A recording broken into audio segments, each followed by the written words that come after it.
хамтдаа өнөөдрийн цагийн төлөө залбирая. Тэгээд эзний үгээс харъя. За. Эзэн бурхан минь тань биднэр баярлалаа. Тэгээд таны үгийг харах энэ цагийг өрөөж өгөөч. Таны үг бидэнд урам зориг, бидний зүрх сэтгэлийг бас тань руу харах хараагаар хөглөж, бидний нүдийг нээж, биднийг таныг хайраар тавс дүүргэж өгөөрэй. Бид нэр танд хайраар үүслэх зүрх сэтгэлийг, тэр гар хөл, зүрх сэтгэл, үйлдэлийг та биднээс гаргаж өгөөч гэж гуйж байна. Эзэн бурхан минь тэгээд энэ цагаар дамжуулан та үгээ бидэнд айлтаарай гэж Есүс таны эрхэм хүндтэй нэрээр би даатхан залбирая. Аамен. 1-р Тесалоникийн 3-р бүлэг. За бүтэн бүлгийг цөмөрөнд дээр харнаа. 1-р Тесалоникийн 3:1-ээс 13. За эндээс би бүтэн уншъя. Тиймээс бид тэсхээ болоод өөрсдөө афинд үлдэж хүлээе гэж бодлоо. Тэгээд Христийн сайн мэдээний ажил Бурхны төлөө хамтран зүтгэдэг Тимотед үгээ илгээсэн маань та нарыг итгэлийнхээ төлөө хүчтэй, урам зоригтой байж энэ зовлон донд хинчинч гуйвж дайхгүй байгаасаа гиснийх байсан юм а. Үүний төлөө бид томилогдсон гэдгийг та нар өөрсдөө мэднэ. Бид зовлон эдлэн гэдгээ та нартай хамт байхдаа урдаас хэлж байсан бөгөөд тэр ёсоор болсныг та нар мэдэж байгаа. Тиймээс би тэссэнгүй. Итгэлийн чинь байдал ямар байгааг мэдхээр түүнийг илгээсэн юм а. Соригч та нарыг сорж бидний хөдөлмөр зүтгэл талаар болсон байх вэ гэж миний бие эмээсэн хэрэгэ. Саяхан Тимот та нараас бидэн дээр буцаж ирээд та нарын итгэл хайрын талаар төдийгүй биднийг үргэлжил сайнаар дурсдгийг чинь ярьж бидний та нартай уулзахыг хүсдгийн адил та нарч бидэнтэй уулзахыг хүсдэг тухай сайхан мэдээг дуулгалаа. Ахан дүүс минь, үүний ачаар бид элдв дарамт зовлон дундаж та нарын итгэлээр тайтгарлаа. Яагад гэвэл та нарыг эзэнтэй холбогдож бат зогсож байхад бидний сэтгэл тайвширнаа. Та нарын ачаар Бурхны өмнө мэдэрч байгаа баяр хөөрийнхөө хариуд бид та нарын өмнөөс Бурханд ямар талархлыг өргөж чадахсан бilé. Та нартай биеэр уулзаж, итгэлд чинь дутагдж байгаа зүйлийг дүүргэж өгөхийн төлөө бид өдөр шөнөгүй шаргуу залбирэн гуйж байна. Бурхан буюу бидний эцэг, мөн бидний эзэн Есүс эзэн та нар руу хурч очих зам миний замыг саадгүй байлгах болтугай. Эзэн та нарыг хайраар бэлхаан дүүргэж, бидний та нарыг хайрлагын адилаар та нарч бие биеэ төдийгүй бүх хүнийг хайрлах болтугай. Ингэснээр бидний эзэн Есүсийг бүхий л ариун арт түмэнтэйгээ эрхийн цагт та нарын бодол санаа бидний бурхан бөгөөд эцгийн өмнө гэм зэмгүй бөгөөд ариун чанар дотор батжсан байх юм а. Ёсоор болгоо. Амен. За. Энэ бүлэг ингээд ерөнхийдөө 3 хэсэгтэй байгаа. 1-5 дугаар хэсэг нь болохоор Паул Тесалоникийнхонтой уулзах гад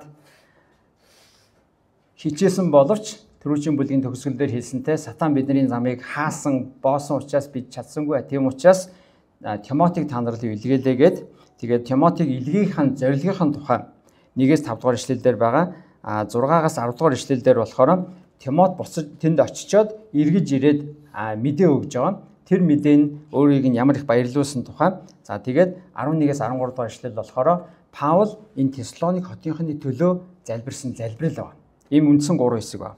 За тэгвэл цөмөр эхний 1-5 дугаар ишлэлийг харъя. За энэ дээр Паул түрүүчийн хэлснээрээ би бүр тэлсэнгүй гэж байгаа. Бид тэлсхээ болоод гэж. Яагаад гэвэл Тесалоникоос өөрөө нэлээдхийн хэцүүхэн байдалтайгаар одоо ингээд яаран даран хавчлагаас болоод явах хэрэгтэй болсон. Тэгээд нөгөө итгэлээр нялх залуу байсан хүмүүсийг орхиод явахаас аргагүй болсон. Тэгээд за эдгээр маань одоо итгэл дээр яаж байгаа болоо гэж маш их санаа зовж ирсэн учраас тэднэртэй биеэр уулзмаар байсан, даанч нөхцөл байдал болохгүй байсан учраас за тэгвэл би өөрөө явж чаддгүй юм бол найдвартай итгэлийн дүү Тимотиго явуулъя гэж Тимотиг явуулсан. Тэгээд тэлсхээ болоод тэгээ өөрөө афинд үлдэж байгаад Тимотиг явуулсан. За тэгээд Тимотиг юу гэж тодорхойлж байгаа гэхээр сайн мэдээний ажил Бурхны төлөө хамтран зүтгэдэг Тимот үгэ гэж байгаа. Та нарын төлөө илгээсний зорилго нь болохоор та нарыг итгэлийнхээ төлөө хүчтэй, урам зоригтой байж энэ зовлон донд хинчинч гуйвж дайхгүй байгаасаа гэсэн гэж байна. За тэгэхээр Тимотиг илгээсэн зорилго маань ерөөсөө маш тодорхой. Тэдний итгэлээр хүчтэй байгаасаа, урам зоригтой байгаасаа, хин нэгний итгэлээс урваад хавчлагаас болоод, хүнд байдлаас болоод эргэж хөрвсөн байх вэ. Яагаад вэ гэвэл энэ хүнд байдал ирнэ гэдгийг энэ хүнд байдал өөрсдөө дээр нь ч ирнэ гэдгийг мэдчихсэн, энэ дагалдагч нар дээр ч гэсэн хавчлага зовлон хүнд бэрхшээл ирнэ гэдгийг мэдчихсэн гэж хэлж байгаа. За тэгээ яг тэр мэдчихснийхэн дагуу энэ үйл явдал болсон. За тэгээд Тимотиг илгээсэн. За тэгээд соригч та нарыг сорж бидний хөдөлмөр зүтгэл талаар болсон байх вэ гэж миний бие эмээсэн хэрэгэ гэж. За тэгээд яг л өөрийнх нь үнсэлсэн, байгуулсан энэ чуулган, энэ хүмүүс итгэлээсээ холдоод хүндийрээд явчихсан бол Паулийн хувьд өөрийнх нь гаргасан хичээл зүтгэл хөдөлмөр зүгээр л шал дэмий хэл өнгөрөх байсан. Яг эндээс бид нар юу харж болох вэ гэхээр Паулийн Тесалоник хотынхны төлөө бас дээрэс нь ерөнхийдөө л хот болгонд Паулийн үйлчилж ийсэн үйлчлэлийн зүр сэтгэл, хандлага, Паулийн хайрын тухай бид нар эндээс харж болж байна. Паул Тесалоникуудын төлөө яаж үйлчилж ийсэн, яаж өөрийгөө зориулж ийсэн тухай бид нар өмнөх 2 дугаар бүлэг дээр бид нар нэлээд сайн уншсан. Тэднийг юу гэж тодорхойлсон бэ гэхээр за бид нар та нараас түр хугацаагаар хагацсан гэж хэлсэн. Та нар бол бидний алдар хүнд баяр хөөр шүү дээ гэж хэлсэн 2:20 дээр. Яагаад гэвэл өөрийнх нь үйлчлэл нь өөрөөсөө баяр хөөр авч байгаа биш, бусад хүмүүс босож, бусад хүмүүс урам зоригтой байж, бусад хүмүүс итгэлдээ тууштай байх юм бол тэр нь эргээгээд Паулийн хувьд өөрийнх нь алдар хүнд баяр хөөр гэж хэлж байгаа. Тэгэхээр Паул хичнээн олон хүн сайн мэдээ тараагаад ч юм уу эсвэл өөрийнх нь амжилтаар өөрийнхөө баяр хөөр, өөрийнхөө алдар хүндийг тодорхойлоогүй. Харин бусдын амжилтаар буюу бусад хүмүүс эзэнд хэр итгэмжтэй явж гин, хэр итгэмжтэй амьдарж гин гэдгээрээ Паул тэндээс баяр хөөргийг авч ирсэн гэсэн. Тэгээд сайн мэдээний төлөө ажилдаа Паул өөрийнхөө байгаа бүхнийг зориулсан гэдгийг үнсэн. Тэгээ өөрөө хэдийгээр хавчлага, зовлон, хүнд зүйлийг туулж исэн ч гэсэн байгаа бүхнээ Тесалоникуудад зориулсан. За тэгээд таны амьдрал магадгүй яг сайн мэдээний төлөө, сайн магадгүй бүр яг гадаадаас ирсэн ч юм уу эсвэл өөр орон нутгаас, өөр газар орноос ирсэн хүн сайн мэдээний ажлын төлөө өөрийгөө зориулчаад буцаад явсны дараа ч гэсэн зүр сэтгэлний яг тэр газартайгаа уяатай, холбоотой, харилцаатай хэвээрээ байдаг тийм хүмүүсийг та мэдэж магадгүй. За жишээлбэл миний хувьд бол 95-аас 2004 оны хооронд Rob Forbes гэдэг хүнтэй мишнертэй илгээлтийн эзэнтэй ажиллаж исэн.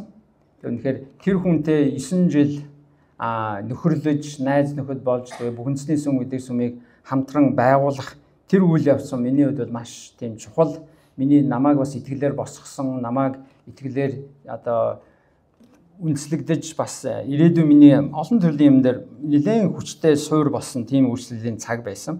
Тэгээд Роб өөрөө 2009 онд Монголоос бүр буцсан. Гэхдээ харин өнөөдрийн хүртэл 2009 оноос 2025 хүртэл жил болгон Монголд ирдэг. Жил болгон ирэхдээ нэг удаа биш, бүр заримдаа 2 удаа ирдэг. Тэгээд заримдаа баг авчирж ирдэг.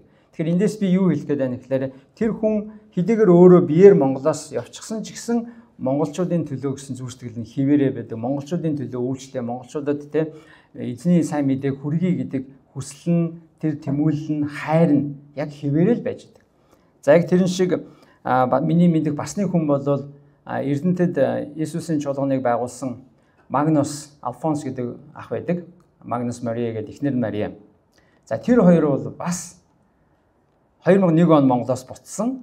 Гэхдээ өнөөдөр ч гэсэн өнөөдөр хүртэл бараг жил болгон миний мэдхээр л жил болгон ирэх болгонд л натаа уулздаг, ер нь бол бараг л уулздаг. Тэгээд зүр сэтгэл нь яг монголчуудынхаа төлөө хിവэрэ, өөрийнхөө тарьсан, үйлчилж ийсэн тэр чуулгануудтай холбоотой хിവэрэ, монгол хэлний сайн хിവэрэ, ерөөсөө монголчуудын төлөө гэсэн зүр сэтгэл нь буураагүй ийм хүмүүс байдаг. Тэгэхээр энэ хүмүүс маань ямар үлгэр жишээг харуулж байна гэхээр яг энэ Паулийн бусдад үйлчилж ийсэн зүр сэтгэлийг харуулдаг. Үйлс номын 17-гийн 1-9 дээр Паул 2 дахь аяллахаа үеэр Тесалоник хотод энэ чуулганыг байгуулсан. Тэгээд энэ чуулганы дийлэн хүмүүс нь Иуда бус хүмүүс байсан. Нэг өсөндөө Израиль бус гаралтай хүмүүс.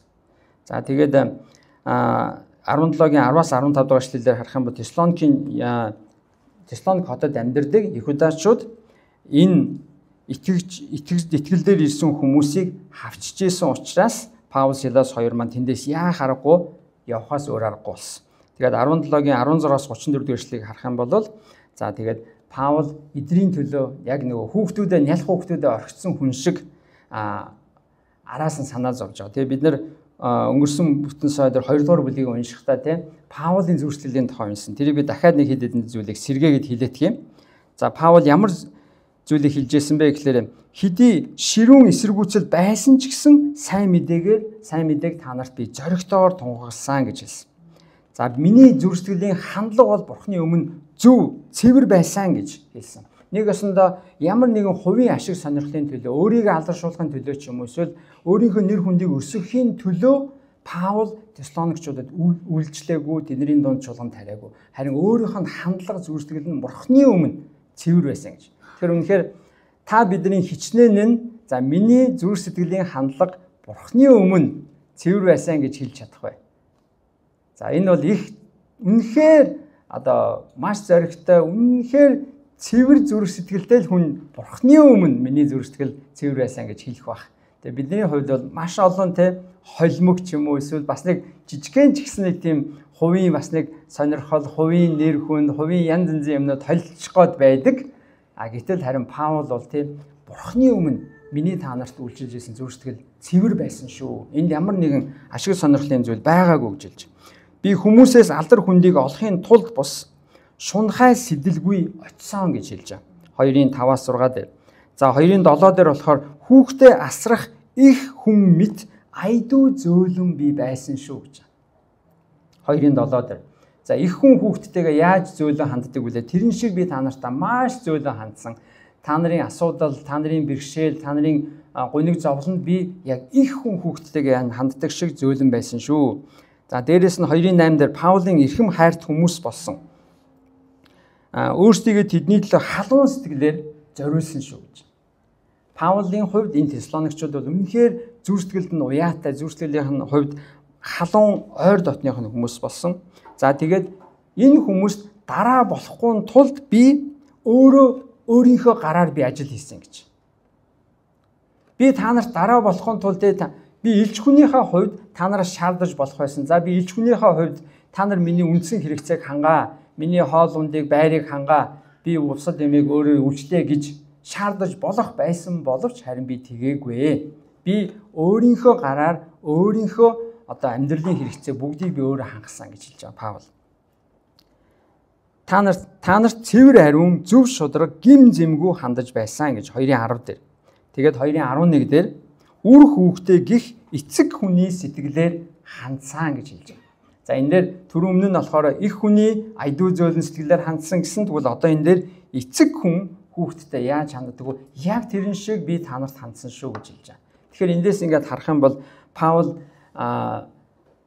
Теслоникчуудад ямар тийм хайраар бас ямар зориултаар золиостойгоор бүр шаардаж болох байсан эрхээ хүртэл үгүй гэж яагаад өөрөө хөдөлмөрлөөд өөрийнхөө амьдралынхаа өртгийг өөрөө олоод өөрөө хөдөлмөрлөөд тэгээд тэднэрт үйлчлээд их хүн шиг эцэг хүн шиг өөрийгөө зориулсан гэж.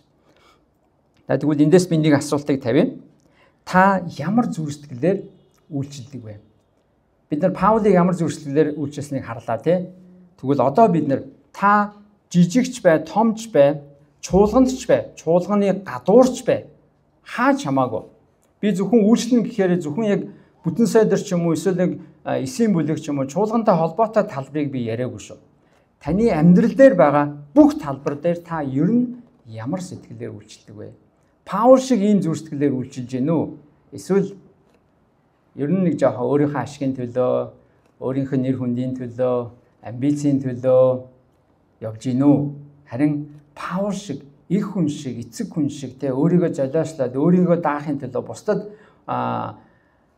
хүндрэл учруулахгүй тулд Паул яаж үйлчилсэн шиг ийм зүрх сэтгэлээр харин та үйлчилж гэнэ үү? Гэдгийг та бодоорой гэж би уриалмаар байна. Тэгээ зарим хүн үнэхээр нэр хүндийн төлөө үйлчилдэг. Зарим нь бол мөнгө ашигын төлөө үйлчилдэг. Зарим хүн бол байр суурь, нөлөө олохын төлөө явдаг. Зарим хүн улс төрийн ашиг сонирхлын төлөө явдаг. Зарим хүн янз бүрийн хувийн ашиг сонирхол, амбиц, хувийн төлөвлөгөө, хувийн хүсэл мөрөөдлөө биелүүлэх гэж явдаг. Харин тэгвэл бидний хувьд хэрвээ би итгэгч гэж байгаа юм бол, хэрвээ би Бурхны хүүхэд гэж байгаа юм бол Паул шиг би зүрх сэтгэлээр өөрчлөх хэрэгтэй гэсэн үг. Тэгвэл би танаас энэ асуултыг дахиад асууя. Та бид ямар зүрх сэтгэлээр үйлчилж байна вэ? Цааш нь 6-аас 10-ыг харъя.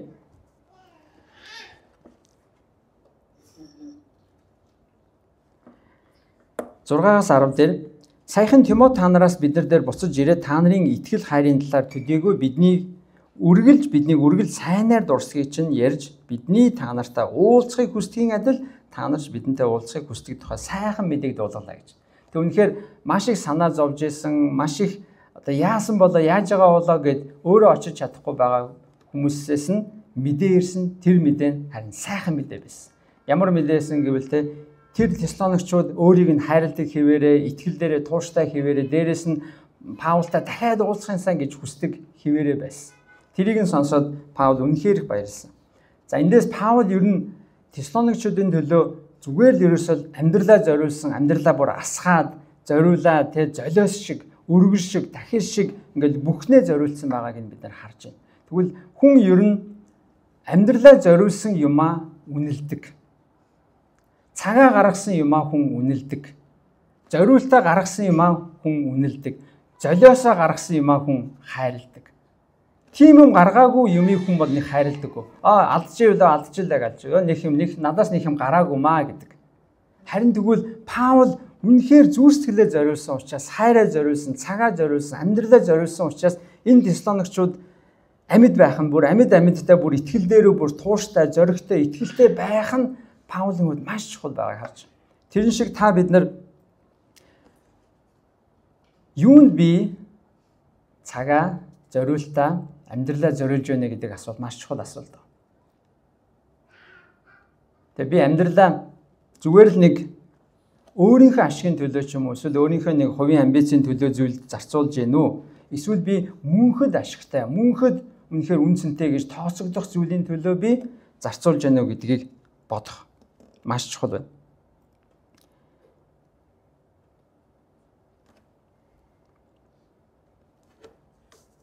Тэгээд Паул юунд их баярлсан бэ гэвэл энэ хүмүүс итгэл дээрээ тууштай байгааг сонсоод би маш их баярлалаа гэж хэлж байгаа. Бүр хагартлаа баярлсан байгаа Паул.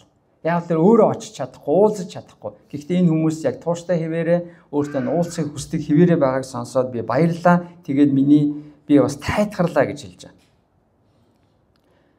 Тэгвэл миний дараагийн бас энэ хэсгээс асуух асуулт гэвэл юу таныг баярлуулдаг вэ? Та нэгэсэндээ юунд хамгийн их баярлдаг вэ? Хөрөнгө оруулалт хийсэн хүн үр ашгаа хүртэхдээ баярлдаг. Ургамал ногоо тарьж хөлс хөдөлмөрөө зориулсан хүн ургацаа хураахтаа баярлдаг. Хүүхдээ өсгөн зөв хүмүүжүүлсэн хүний хүүхэд амжилттай зөв сан явхад эцэг их нь баярлдаг. Тэрэн шиг тэгвэл та юунд баярлдаг вэ? Паулийн хувьд Теслоникчууд өөрийнх нь алдар хүнд баяр хөөр гэж хэлж байсан. Тэгвэл бид тэрэн шиг та бидний хувьд хамгийн баяр хөөргийг авчрах зүйл юу вэ? Бурхны үйлчлэлтэй холбоотой, Бурхны хаанчлалтай холбоотой зүйл энэ дотор юу вэ? Бас тэр нь тэгээд мөнхийн үнцэнтэй, бас Бурхны хувьд үнэтэй. Бурхны хувьд бас сайн гэж цаашаагдахаар тийм зүйл байх хэрэгтэй. Тэгвэл бид нар бас одоо бодох зүйл нь юу намайг хамгийн их баярлуулдаг вэ? Паул юунд баярлж байна? Бусад хүмүүс итгэл дээрээ тууштай байхад өөрийнх нь тарьсан үр нь ургаад цэцэглээд тэгээд бац суйртай байж хахад Паул баярлж байна. Тэрэн шиг тэгвэл та бидний тарьсан үр, та бидний сайн мэдээ хуваалцсан хүмүүс итгэлдээ тууштай, зоригтой явж байгааг харах нь тэгвэл хамгийн их баяр хөөр. За мөнгө ашиг олох төр зүрийн баяр хөөр. Энэ дэлхийн юмс тодорхой хэмжээний баяр хөөр авчирна. Гэхдээ мөнхийнх биш. Харин тэгвэл мөнхийн баяр хөөр авчрах зүйл юу вэ гэвэл хэн нэгэн хүн аврагдаад тэр авралаа авралдаа тууштай, итгэлдээ тууштай байгаад эзнийг хайрлаад бусдад нөгөө хүн чинь сайн мэдээ тараагаад үйлчлэл явж байгааг харах нь хамгийн том баяр хөөр. Амен. Тэгвэл цаамаар 11-ээс 13-ыг харъя. За энэ хэсэг болохоор Паулийн залбирал байна. Эхний хэсэг маань болохоор Паулийн зүрхсэтгэлийг биднэрт харуулсан. Хоёр дахь нь болохоор Паулийн үйлчлэлийн баяр хөөргийг биднэрт харуулсан. Тэгвэл одоо Паулийн залбирал буюу энэ хэсгээс бид нар юу харж болох вэ гэхээр Паулийн үйлчлэлийн эцсийн зорилго нь юу байсан бэ гэдгийг харж байна. За энэ дээр Бурхан буюу бидний эцэг мөн бидний эзэн Есүс эзэн та нар руу очих замыг минь саадгүй байлгах болтугай гэж. За энэ дээр хамгийн түрүүнд Паул юу гэж залбирч байна? Нөгөө үнэхээр уулзахыг хүсэл байгаа штэ. Тэ? Тэгвэл даанч боломж болохгүй байна. Сүнслэг тулаан байна, эсэргүүцэл байна. Тэгвэл тэр сүнслэг тулаан эсэргүүцэл нь үгүй болоосаа тэгэд эзэн эргээд энэ Теслоникчуудтай уулзах замыг нээж өгөөсэй гэж залбирч байгаа. За эндээс Паул зүгээр загтлаад харилцаал байж болох л байсан шүү дээ, тийм. Яг одоо бол бид нар зайн байгаа ч гэсэн бид нар бие энийгээ видео кол хийгээд дүрсээр хараад байна л да. Тэр үед чинь тийм мэдээж байхгүй. Нэг загтал явуулна. Тэр загтал нь хэдэн сар хүнээр дамжаад усан онгоцоор аялаад нэгэн хүний гар дамцаар яваад хэдэн сарын дараа л нэгэн очино. Тэгээ нөгөө нь аав нь буцаагаад хариулаад дахиад хэдэн сар явсараагаа л очино. Тэгээ 9 минуттэй үргэлжлэхгүй, урагдахгүй, норчихгүй, борон урагдчихгүй нэг явсараагаа нэгэн 9 бүрэн бүцэд иржээвэл их юм болно штэ. Тэгвэл үнэхээр Паул эндээс зүгээр л эднэрийг Паулийн зүрхсэтгэл ингээд нэг чуулган тариал ингээд яваад байдаг. Тэгэл за та нар өөрсдийгөө аргалаарай гэж ингээд нэг хаяад явдаг тийм зүрхсэтгэл биш байгаа. Харин юу вэ гэвэл үрээ тарьдаг. Тэгээ чуулганаа байгуулсан. Тэрний дараа буцаа дандаа очдог. Нэг ёсондоо тэднэртэйгээ эргээд уулзахыг хүсдэг. Паул хэдэн аялал хийлээ?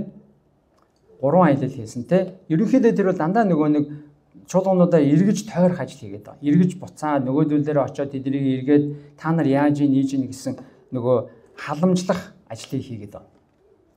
Тэгвэл эндээс Паул эднэртэйгээ эргээд уулзнаа гэдэг бол нөгөө нэг биеэр уулзна гэдэг бол ерөөсөө тис өөр. Зайнаас харьцна гэдэг бол тодорхой хэмжээний үүргийг гүйцэтгэн, тодорхой хэмжээний харилцааг хадгална. Гэхдээ бүрийн юм биш. Газар зүүн аслалт харилцаанд бас аслалт авчирдаг. Яа харахгүй.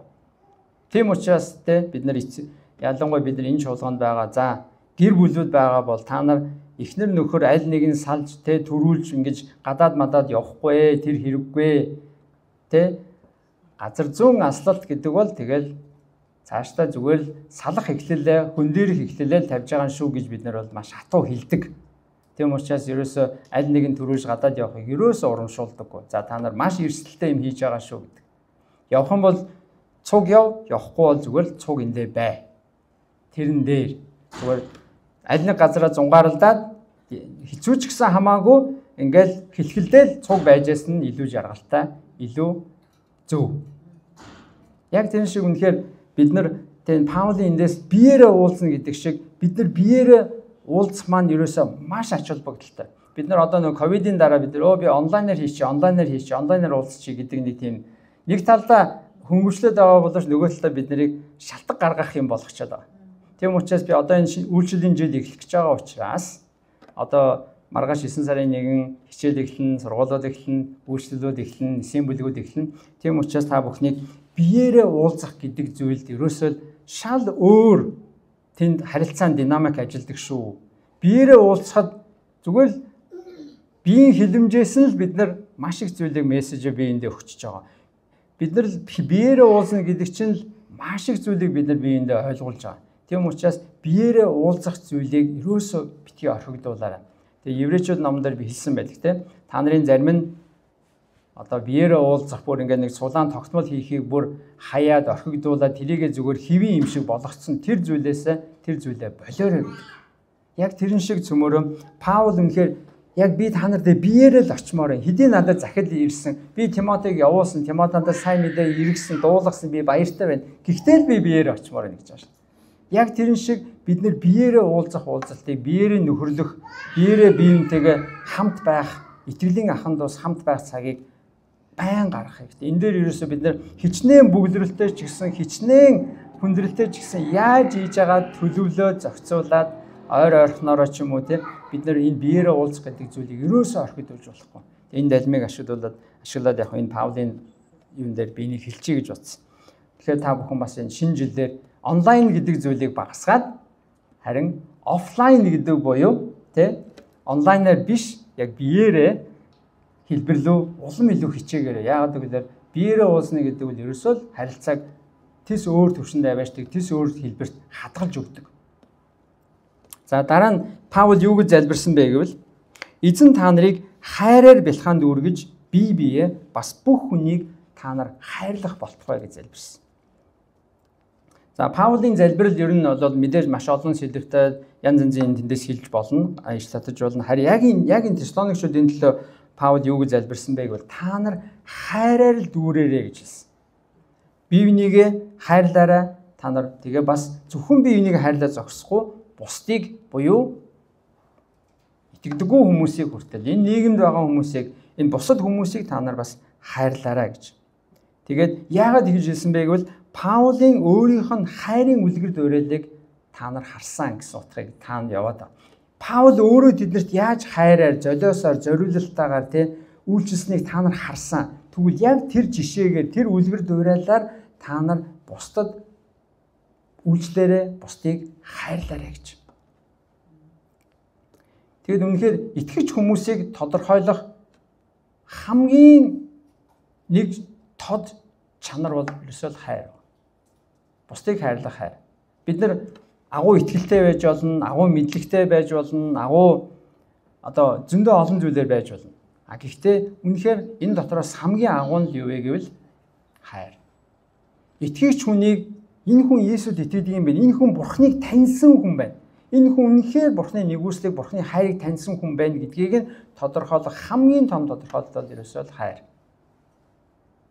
Хэрвээ бид нар бусдыг хайрладаг, Бурхныг хайрладаг гэчээд бусдыг хайрлаж чадахгүй бол тэр итгэл үнэн итгэл мөн үү гэдэг зүйлийг биднээс асуудаг те Библи.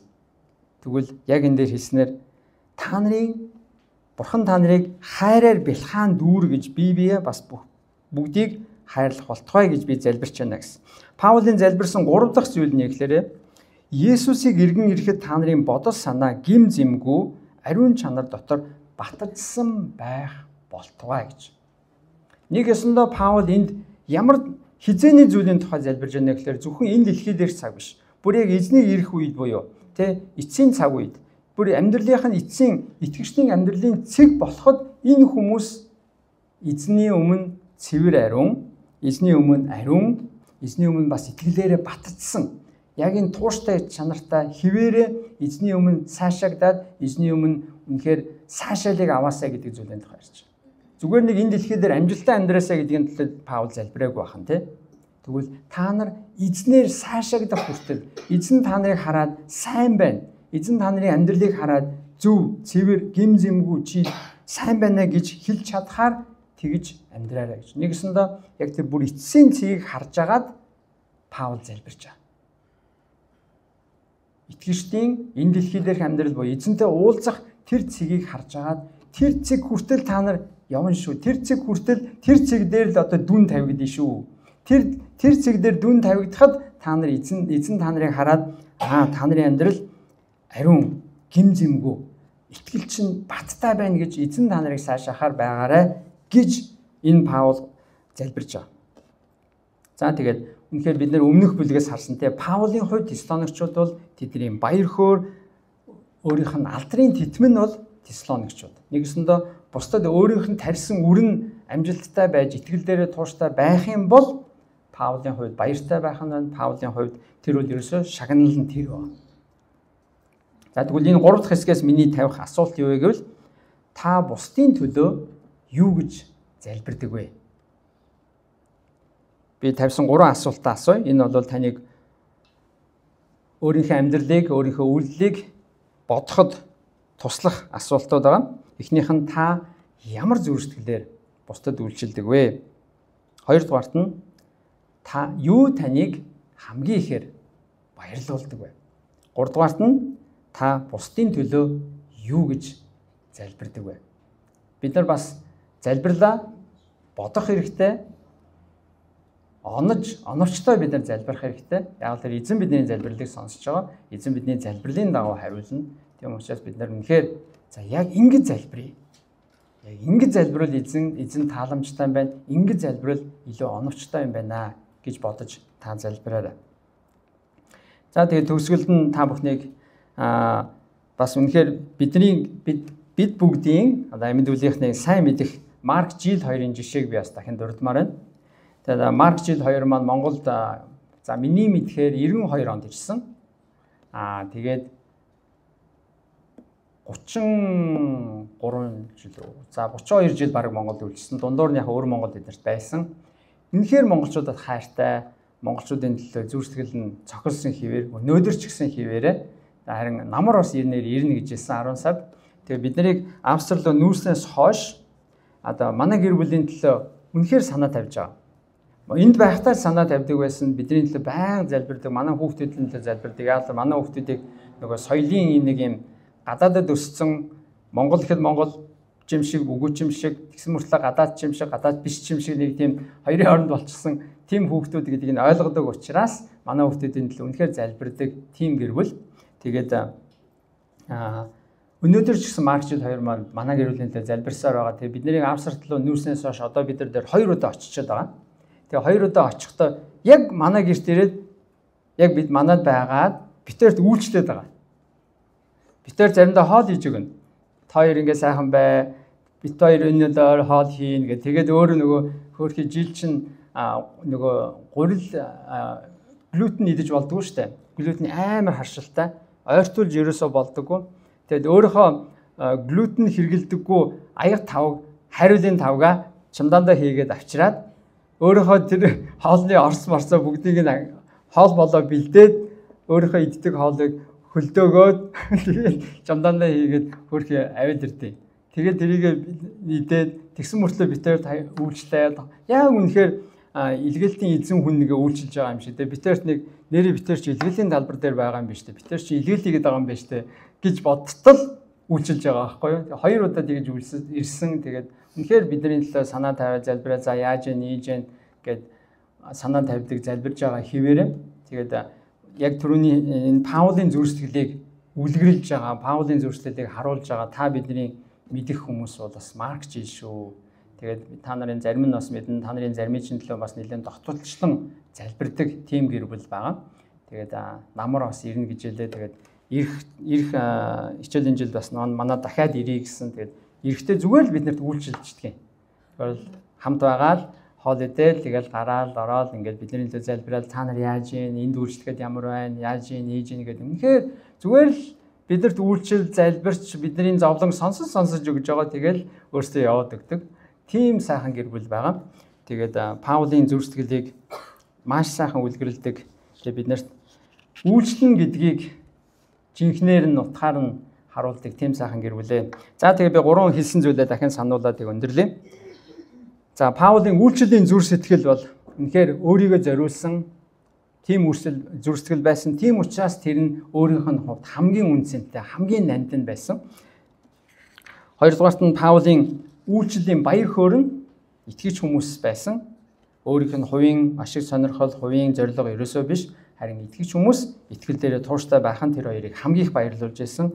За тэгээ 3-дугаарт нь Паул юу гэж залбирж байсан бэ гэвэл за эцсийн хүртэл тэр барианд орон ортолч нь л би та нарын төлөө залбирая. Тэгээ залбирахдаа та нарыг барианд ороход чи эзэн та нарын амьдралыг хараад зөв байна, сайн байна, гим зэмгүй, ариун тэгээд бас итгэл дээрээ бат байсан байна шүү гэж хэлтэл чинь одоо би та нарын төлөө залбирах болно гэж хэлсэн.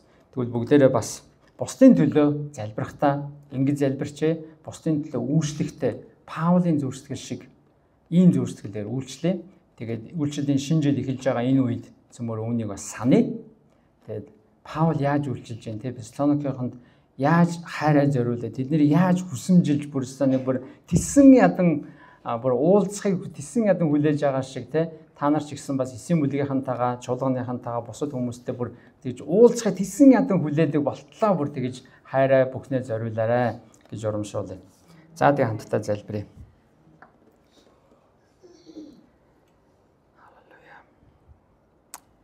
Эзэн бурхан минь танд бид нар баярлалаа. Үнэхээр Паул ямар их зориулалт, золиос, хайр, чин сэтгэлээсээ Теслоникчуудад бас бусад хотынханд үйлчилсэн шиг эзэн минь та бидний зүрх сэтгэлийг бас зөв байлгаач. Та биднийг бусдад яг тийм цэвэр ариун таны алдрын төлөө гэсэн зүрх сэтгэлээр үйлчил сурахад та биднийгээ сургаач. Есүс эзэн минь та биднийг өөрчлөөч. Бидний зүрх сэтгэлээс өөрийнхөө сонирхлын төлөө, өөрийн хувийн амбиц, өөрийн төлөвлөгөөний төлөө биш. Харин үнэхээр өөрийгөө золиослон байж, өөрийгөө бүр даруусган байж үйлчилдэг энэ Паулын жишээг бид нар үргэлж сандаг байх та туслаарай.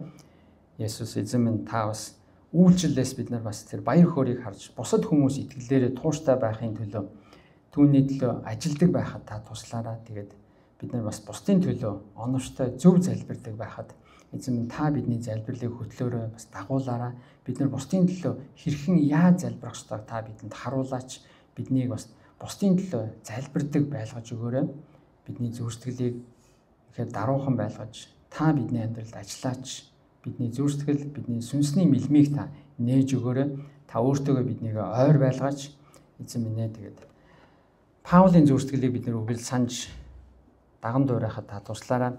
Яагаад гэвэл Есүс та өөрөө тэгж үйлчилсэн, та өөрөө амиа өгтлөө. Дагалгч нарынхаа төлөө, бидний төлөө та амиа өгсөн Есүс эзэн танд баярлалаа. Есүс эзэн үнэхээр та миний хүслээр биш, харин таны хүслээр болгоо гэж та бүхний хийсэн шиг эзэн минь яг тэгж залбирч, тэгж үйлчлэхэд та бидэнд туслаарай гэж Есүс таны нэрээр залбирая. Амен. Amen.